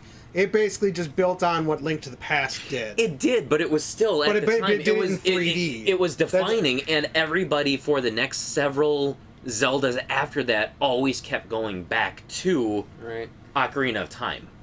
Yeah. So, because I mean, even if you look at Metroid, didn't really get 3D until the Prime games. Yep. And even those, like, it's still. When was Fusion? Was Fusion... 2005, I think? That was GBA. That was GBA. When was Prime? Actually, it couldn't have been 2005. I'm not 100% sure. Prime was early 2000s, I want to say. Let's see. Because it was Wii. Or, no. Prime games were GameCube. GameCube, yeah. They were GameCube. Hold on. Metroid... I don't remember off the top of my head. Prime. But, I mean... Metroid Prime came out in 2002. Okay, and when was Fusion, did you say? I didn't.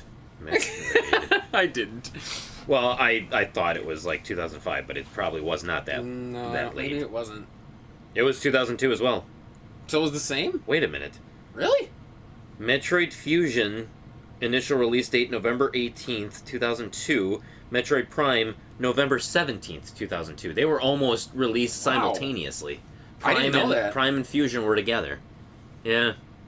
So, if the numbers are to be, like, completely accurate, FF7 would have taken roughly 10 N64 cartridges. That sounds about right. And it would have been, if it was 10, then it would have been about $700, actually, because it would have been $70 a cart. Yeah, because those were expensive. Jeez. But that's... I mean, the N64 had pivotal titles in gaming.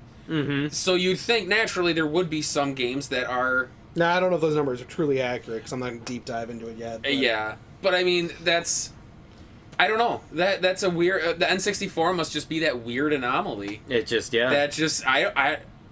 Will we ever... Because I feel like Majora's Mask was expensive at one point. It could also be the thing where it's viewed as, okay, that's... They did a lot of experimenting, and, like, yeah, some of the titles worked, but the majority just didn't. So it's sort of like the art house of movie films. Doing films. Movie films. Listen to this guy talk. Sick.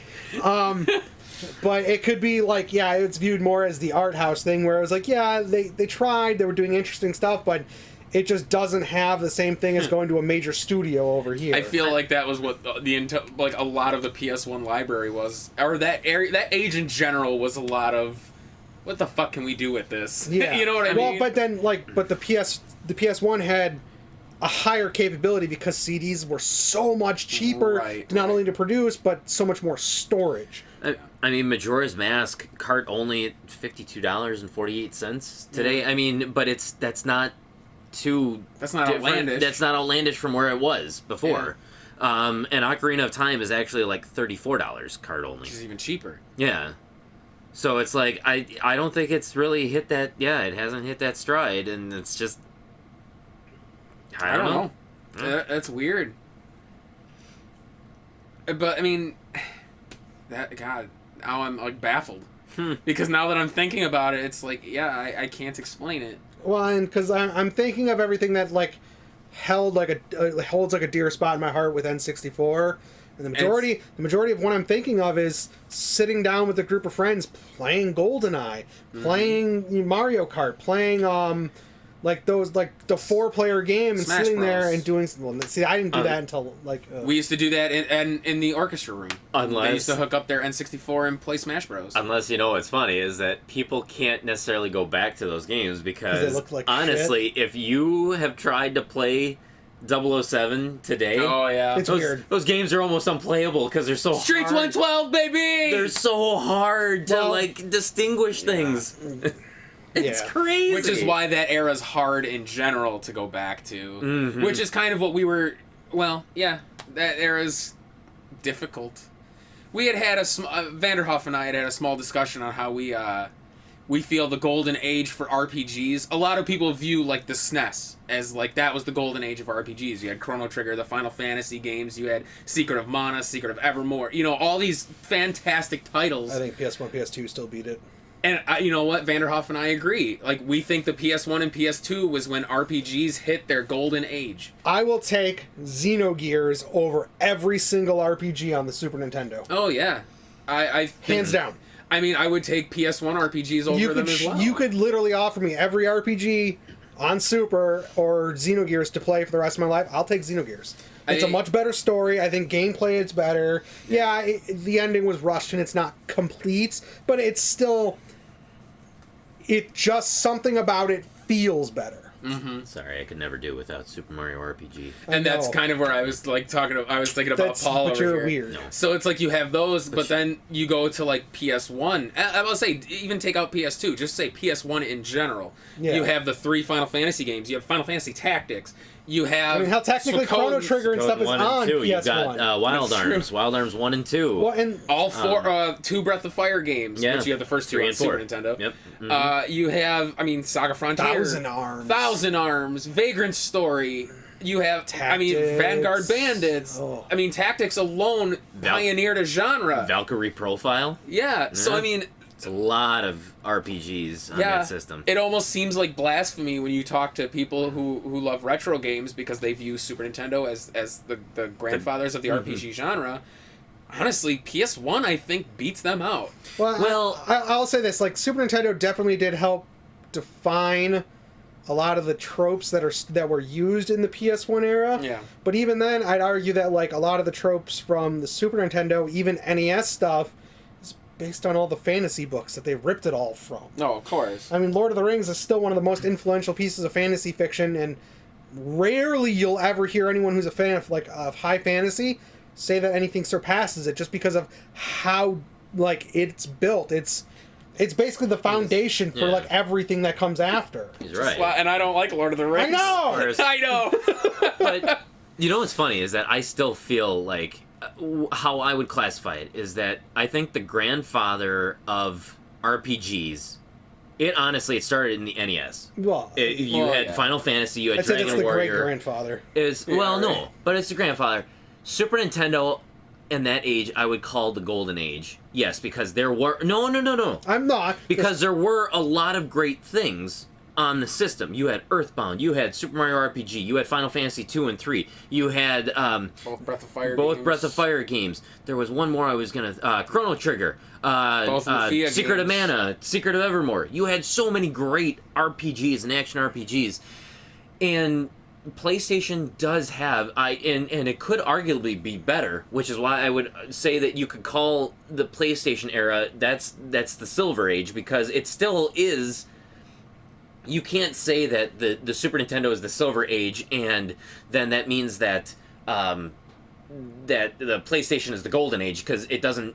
I know what time doesn't work that way. I know. So it's like Super Nintendo is still the Golden Age of it. PlayStation is definitely Silver Age because it hit a stride that could potentially be better And the same thing happened in comics. You have Golden Age comics where... Which is why I hate that definition of the way they break even comics down. Whereas this era is the Golden Age, but this era is the Silver Age. You go back and read them, they're shit. Yeah, the Golden Age is like the Golden Age. Superman was created, Batman was created, but in the Silver Age, but in the Silver Age, that's when you had all these great stories. Like that might be where they originated, but that's not what defined them. Because like Batman didn't become Batman until after the Golden Age. Maybe, maybe the terminology is what we have an argument. That's why I think the concept of like Golden Age stuff, you say, well, this is the Golden Age. Well, you're telling people that this is the best. It's the primary. Right. Gold is the top. When that's not how it should be defined. That's not how time functions. I know what you mean. Yeah. So like it should be reviewed more as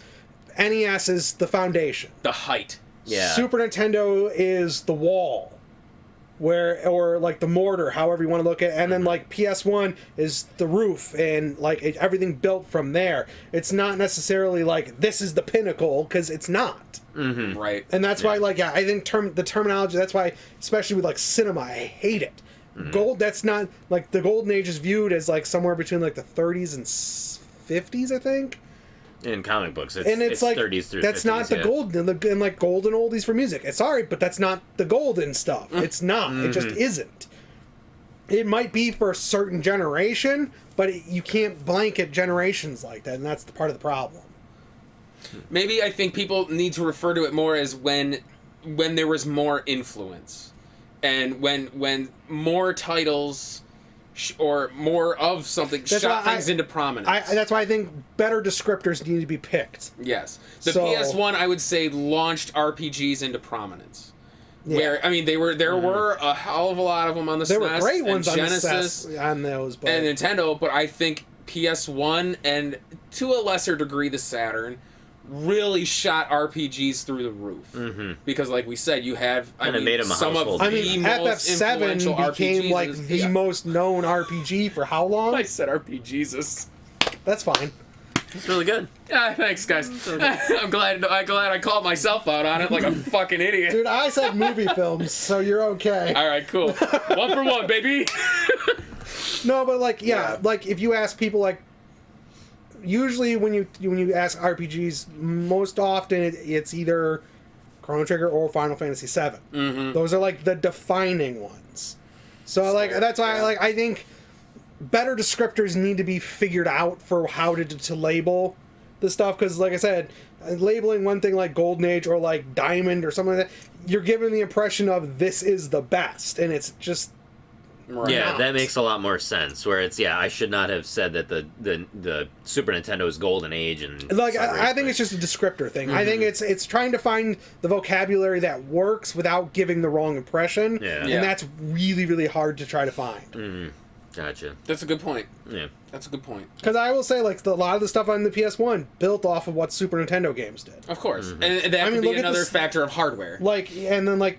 Look at some of the early like PS1 games that use the sprite stuff. It's clearly influenced by the Final Fantasy VI and stuff like that. Of course. So I mean, yes, obviously their influence is still felt in games. I mean, look at the Grandia. Grandia 1 was the sprites, but then they were in 3D environments. Yeah. So kind of like almost Paper Mario-esque. Yeah. So it's like you could tell that they were influenced by like the Super Nintendo era. Yeah. Yeah, I think you're right. Beyond of the Beyond, I think, was as well. Well, Wild Arms was weird because it was all like sprites until battle. Then it went to the 3D thing, which looked ridiculous. Yeah, they're chunky. They look like chibi models nowadays. Which is weirdly where like I fell off. Like I liked Wild Arms. Don't get me wrong. I love the entire run of the 5 games. But like I don't like the hex system. The hex system's goofy. 1 and 2. To me, I loved the sprites. I loved the environments. But battle always felt off because the character models look goofy. And it's slower. Yeah. Which is weird. You get to Wild Arms 3, and Wild Arms 3, to me, is where the height of the series. Because it was Old West, but it had magic, but everything is rendered in the 3D, and it looks great. Yeah. I loved Wild Arms 3. So, I don't know. I think you're right. It's Well, and the other thing too is there's going to be a definite generational thing. Oh yeah. Because like, you know, not say like someone that would be if we had kids like our kids' age, but like their kids. Mm-hmm. Well, what they would consider the golden age of stuff is going to be different than what we do. Right. Because they grew up with something different. So it's always it's a constantly shifting metric, which is where that's why trying to define something as the best or most influential is practically impossible. Mm-hmm. Like yeah, like even with me saying, you know, Lord of the Rings is like, yeah, there are other fantasy works that are just as influential as that stuff, but it becomes the generic name for like what the stuff is. I would say, or the default, like the default call out. I would say you could label a game as like a precursor, necessary. Necessary. I would say that something. It's the building blocks. It's the concept of the foundation and building up. You need the foundation for the later. Yeah. But you don't necessarily the later ones wouldn't necessarily not exist without the foundation. They just might be different. Oh yeah, and that's why I say creation, like inventors and stuff, like the idea of something, like I was the grandfather of this, like I don't believe ideas belong to any one person. Unless if you built it wholesale yourself or based off of nothing. Which is impossible, for the most part. You know, usually most things are ideas from somebody else. You build that upon you modify. what came before. Yeah. Exactly, which is why I firmly believe ideas don't belong to anybody. If the person who didn't invent such and such never existed, we wouldn't have this. I don't believe that.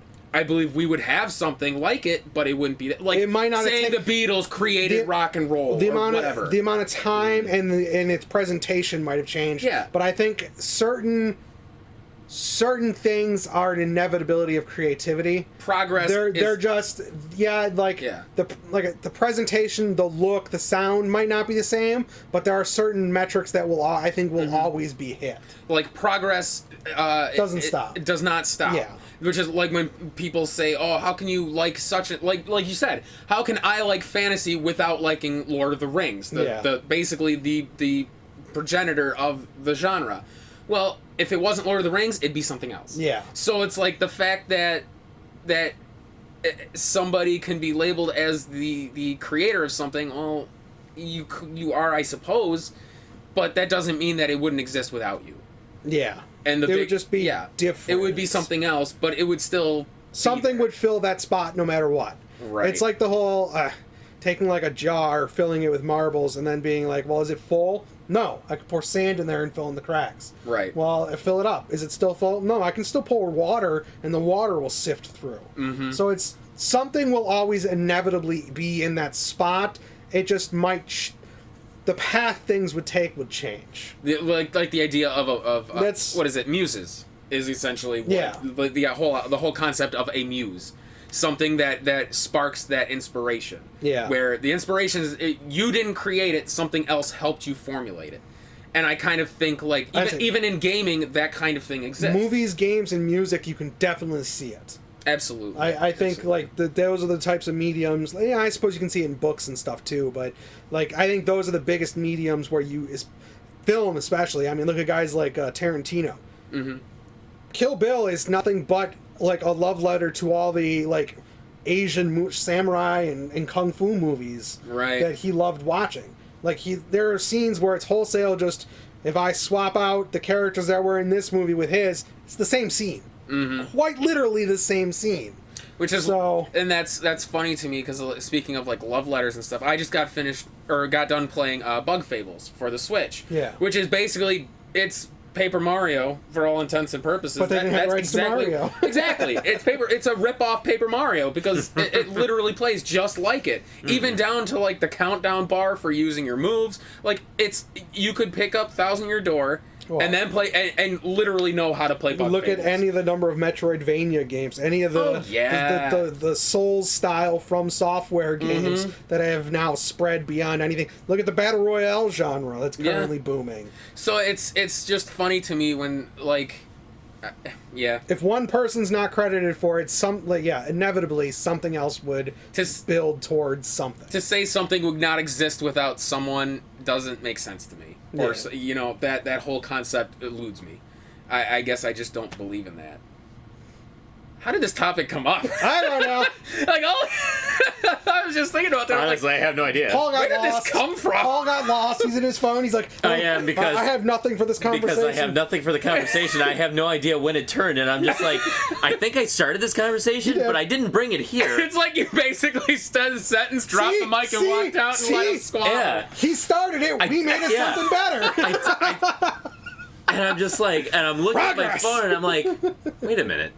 When did I get kicked out of this conversation? What the hell are you guys doing? Oh my god. He's like, fine, I'm just gonna look up stuff on my phone. I'll get my coat. But it was funny because we were talking about the N64 and how that's kind of like that weird anomaly in time where it's like, I don't think like the next generation beyond even like our kids are going to go back to that N64 era. Well, but they probably will go back to the SNES era and play like Chrono Trigger and I think 3 and 2 and still rather be engaged. Early 3D, and even early VR games. VR would be a great example for the next generation because VR is going to become more and more of a staple. Yeah. So jumping back to early VR games and then comparing them to like current ones, it's like going back, you're not going to ever want to go back. They are that bad. Between the way they look, the way they handle, like motion sickness for a vast number of people and stuff like that. So it's like...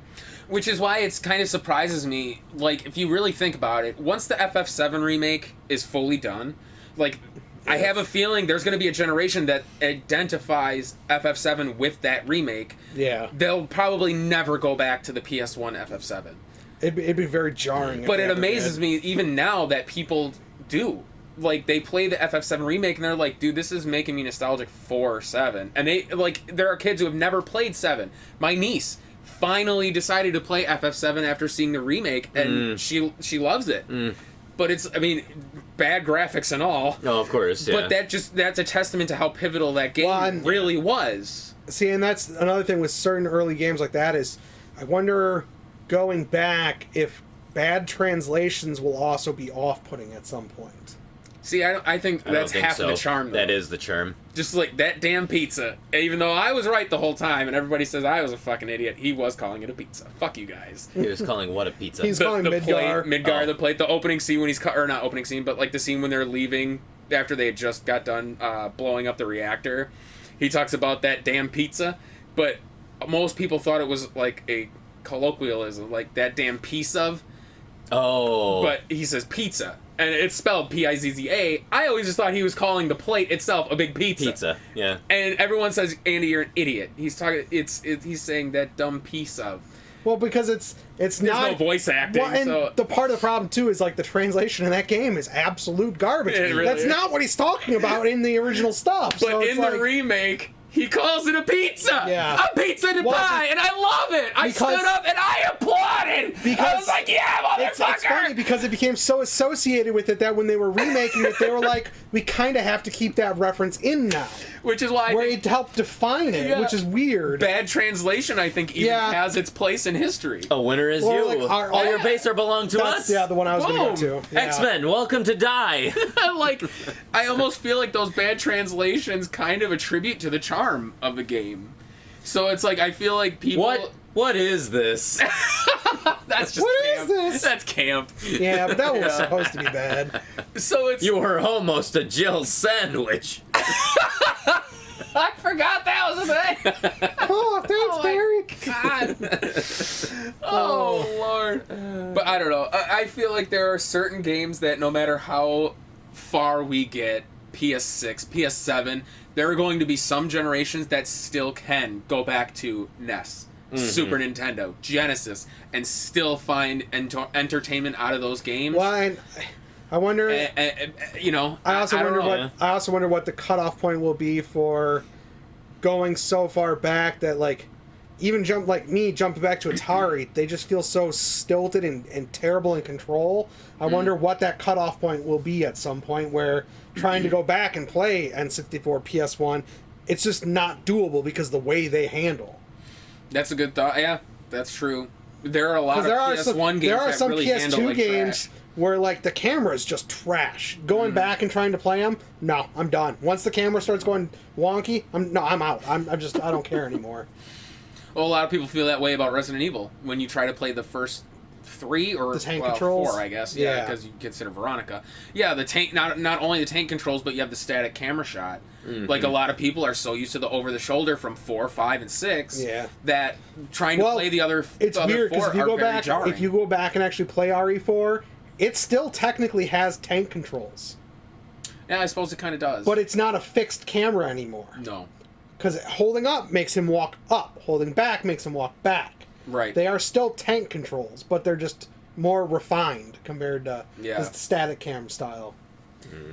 That's true. It's weird. Yeah, it's true. Yeah. Cool addition, Paul. I do what I can.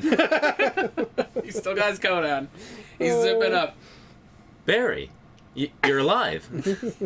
Oh no, that was Jill. Jill, you're alive. You were almost a Jill sandwich. God damn. Well, I guess that's all we got. Paul's ready to check out. Kevin and I. He checked out a while ago. Like half hour ago. I can't add anything else to this. You're not a man of the world like we are. I brought you guys to this space so that you guys could have some glory too, because I feel like I have thrown in so much into this conversation. He's our shepherd, man. That you guys needed to kind of represent yourselves. So that's all I'm saying. That's what I'm saying. I think our previous footage shows otherwise. Wow. Wow. Wow, what? So, that'll do it for this episode of the PTG Powercast. Thanks for contributing. Yeah. If you guys got any topics you'd like us to discuss, by all means, how do you feel about trying to collect? If you're a collector yourself, just trying to collect in this landscape, like, let us know. We really, like, genuinely, I want to talk to people who do collect now. What catches your eye? I genuinely want to know what challenges do you encounter with collecting nowadays? Or do you have any kind of issues that you're running into? If you were a longtime collector, what it was like back then versus how you feel about it now? Do you feel any different? Are there challenges that you have encountered? And how have you dealt with them, or how have you overcome those challenges? Especially since a lot of games now are going up exponentially in price. Yes. Like when we were collecting, it was a slower progression of price increase. Now it's like they're jumping. So it's like, how is that something that you guys are noticing? Is it a deterrent? Yeah. How much if it scares you away, or does it make you want to go faster and find the stuff quicker? Yeah, I want to find like a group of people and have an episode dedicated to I want to have this conversation, because I mean, when I was putting together the collection, there was literally a handful of games, handful of games that were like triple digit figures that did scare me, but I was at the point where I actually rushed to try to get them before they went up in price. But now there's like probably double that amount of games now that are triple digits. So I mean, does that scare you away? Is that something that you've kind of thought in the back of your mind, like, wow, I don't think I'm actually going to complete the collection now because there's this many games that are so expensive? Or does it make you regret not starting sooner? Or that too, yeah. Like my Magic Knight Ray Earth. Yeah. I regret every time that I passed on it, and now I know I'm never going to own it. I would definitely like to know, like, if there's any specific games that our listeners have that, they definitely regret not buying it when either A, it was new and they could have, or at some point cheap, and now it's just out of their reach. Yeah, like what happened with you with Scat, where you passed on it because it was what, like, $12.99. Yeah, $12.99, and that was too rich for your blood. Well, it was because I thought that I could find it cheaper.